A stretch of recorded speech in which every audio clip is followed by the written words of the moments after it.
സംവിധായകൻ രഞ്ജിത്തിനെതിരായ പീഡനക്കേസിൽ പരാതിക്കാരിയായ ബംഗാളി നടി കൊൽക്കത്ത അലിപ്പൂർ കോടതിയിൽ മൊഴി നൽകും. കോടതി നടപടിക്രമങ്ങൾ പൂർത്തിയാകുന്നതിനനുസരിച്ച് ഈ ആഴ്ച തന്നെ മൊഴി നൽകുമെന്നാണ് അറിയുന്നത്.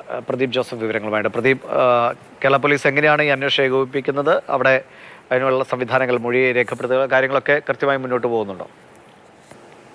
പല്ലരി മാണിക്യം സിനിമയുടെ ചിത്രീകരണവുമായി ബന്ധപ്പെട്ട് എത്തിയ തന്നെ സംവിധായകനെ രഞ്ജിത്ത് പീഡിപ്പിക്കാൻ ശ്രമിച്ചു എന്നുള്ള പരാതിയാണ് ബംഗാളി നടി ഉയർത്തിയത്. ഇതിൽ പോലീസ് കേസ് രജിസ്റ്റർ ചെയ്ത് അന്വേഷണം നടക്കുന്നു. രഞ്ജിത്തിന്റെ മൊഴിയെടുക്കുകയും ചെയ്തിരുന്നു. അതേസമയം മൊഴി നൽകാൻ കേരളത്തിൽ എത്താൻ താല്പര്യമില്ല എന്ന് അവർ പ്രത്യേക അന്വേഷണ സംഘത്തെ അറിയിച്ചിരുന്നു. ഇതേ തുടർന്നാണ് എറണാകുളം ചീഫ് ജുഡീഷ്യൽ മജിസ്ട്രേറ്റ് കോടതി മുഖേന ഇതിനുള്ള മറ്റ് നടപടിക്രമങ്ങൾ തുടങ്ങിയത്. ഇതിന്റെ അടിസ്ഥാനത്തിൽ ആലിപ്പൂർ കോടതിയിലായിരിക്കും നടി രഹസ്യ മൊഴി നൽകുക. എറണാകുളം CJM കോടതിയിൽ നിന്ന് ഇതിനുള്ള രേഖകളും മറ്റും ആലിപ്പൂർ കോടതിയിലേക്ക് താൽക്കാലികമായി മാറ്റുന്നതിനുള്ള അല്ലെങ്കിൽ അതിൻ്റെ കമ്മ്യൂണിക്കേഷൻസ് തുടങ്ങിയിട്ടുണ്ട്. ഇവിടെ നിന്നുള്ള വിവരങ്ങൾ ആലിപ്പൂർ കോടതിയിൽ ലഭിക്കുന്നതനുസരിച്ച് അവിടെ രഹസ്യ മൊഴി നൽകും. തുടർന്ന് ആ മൊഴിയുടെ പകർപ്പ് വീണ്ടും എറണാകുളത്ത് CJM കോടതിയിലേക്ക് കൈമാറുകയാവും ചെയ്യുക.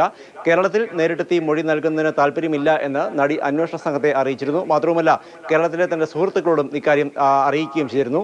ഈ മാസം 10-ാം തീയതി മറ്റു ചില ആവശ്യങ്ങൾക്ക് വേണ്ടി അവർ കേരളത്തിൽ എത്താനിരുന്നതാണ്. എന്നാൽ നിലവിലെ സാഹചര്യത്തിൽ ഒരു സെമിനാറിൽ പങ്കെടുക്കുന്നതിന് വേണ്ടിയാണ് അവർ എത്താനിരുന്നത്. എന്നാൽ നിലവിലെ സാഹചര്യത്തിൽ ആ സെമിനാറിൽ പോലും പങ്കെടുക്കാൻ എത്തുന്നില്ല എന്നും അറിയിച്ചിരുന്നു. അതേസമയം മറ്റൊരു പ്രധാനപ്പെട്ട കാര്യമെന്ന് പറയുന്നത്, രഹസ്യ മൊഴി രേഖപ്പെടുത്തിയതിനു ശേഷം ഏറെ വൈകാതെ തന്നെ രഞ്ജിത്തിനെതിരെ കുറ്റപത്രം സമർപ്പിക്കുക എന്നുള്ളതാണ് പ്രത്യേക അന്വേഷണ സംഘം ഉദ്ദേശിക്കുന്നതും.